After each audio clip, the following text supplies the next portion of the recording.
On the 8th of April this year, the internet burst out in rage and was blown up in a flurry of comments criticizing the launch of Masakali 2.0. Released as a promotional feature of the upcoming film, Marjava, it is possibly one of the most unwanted remixes of all time, which is why it is a good indicator of the current state of poetry in Bollywood. But few know what makes it so bad.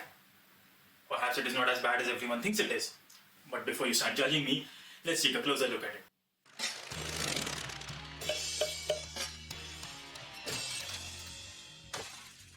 Hey everyone, welcome to Mushaira. This is Arshid, and today we are going to compare and review the lyrics of the two versions of the song Masakali.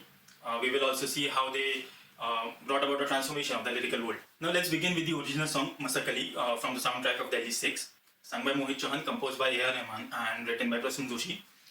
It won many hearts nationwide.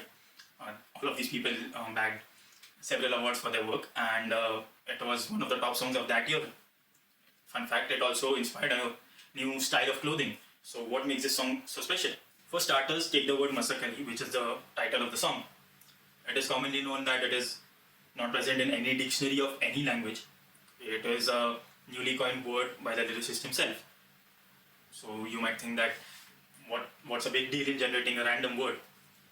Just consider how it sounds. Technically speaking, it is composed of iambic feet and soft syllables. But the way it sounds, it almost gives you an idea of fluttering, of flowing freely. Just so when it is repeated multiple times at the start of the song, it kind of sets the emotion even before the song starts to make sense. This technique is used by lyricists to decide between synonymous words and like words of the same meaning, but whichever is better sounding makes the final cut. So this same technique was used to craft a new word to set to impart emotion to the song. So even before the song starts to make sense, you get the idea or emotion behind that song. The song then goes on to narrate the flight of a pigeon through the lanes of Old Delhi and then higher into the skies. So it draws a parallel to the life of the protagonist who seeks liberation from the shackles of an old-fashioned conservative society. The song has multiple instances where it asks the listener to just flutter and free their wings and just fly out there. Which brings us to the newer version of the song, Masakali 2.0. In the first stanza itself, it asks the listener to not flutter their wings and not fly away. So at first you might think this is some kind of antithesis, an emotion brought about by the changing modern times. But as you listen to the song further on, you'll realize that that is not so. The maker of the song did not understand the emotion of the original song at all. Written and recomposed by Tanish Bagchi. This song makes no sense at all, and it claims to be a new version of a love anthem. The thing is, the original song was never a love anthem. It was a beckoning of freedom and expression, but this new song is clearly not that at all.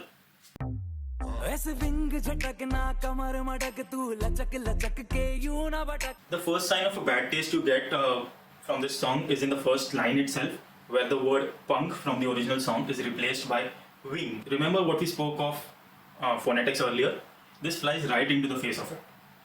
With a single, harsh, solid syllable, it just cuts through the flow of the song even before the flow starts.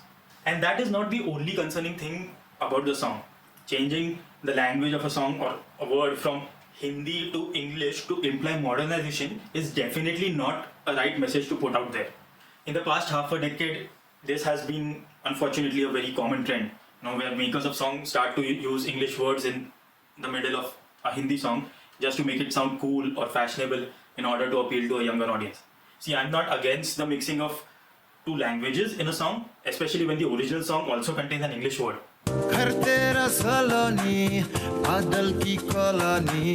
fact that it went unnoticed and did not stand out as much is because it is so perfectly blended in, thanks to it being a part of local lingo and phonetics.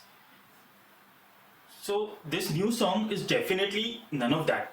It is clearly meant to be a party song. Hence, when I said earlier that maybe the lyrics are not so bad, okay, but consider this as a party song. As a party song, the lyrics are not actually that bad. While the original song was more of a liberating song that was used to express freedom.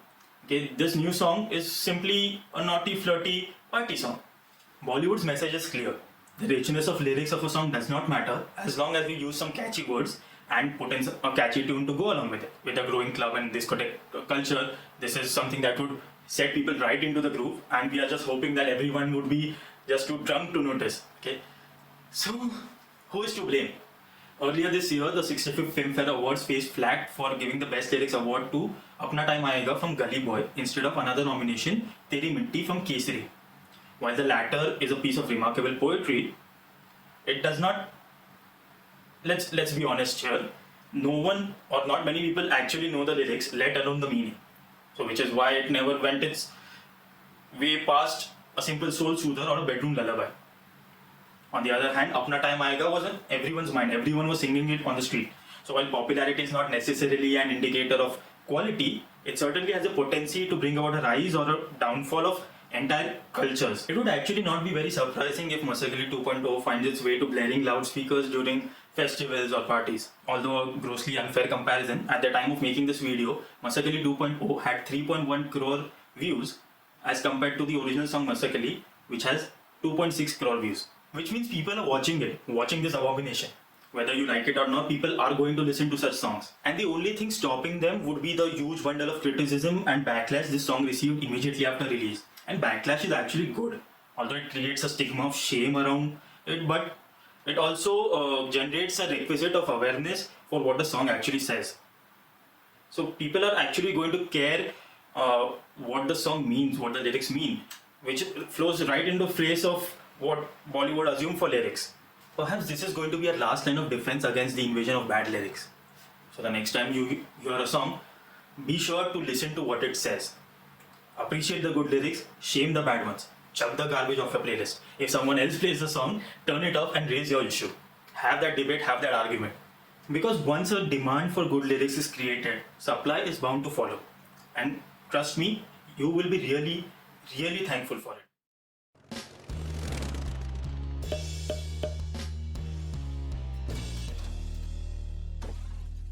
This is Arshit from Mushaira. Do let us know your thoughts on this issue. If you like this video, please subscribe to our channel, watch our other videos and connect with us on social media.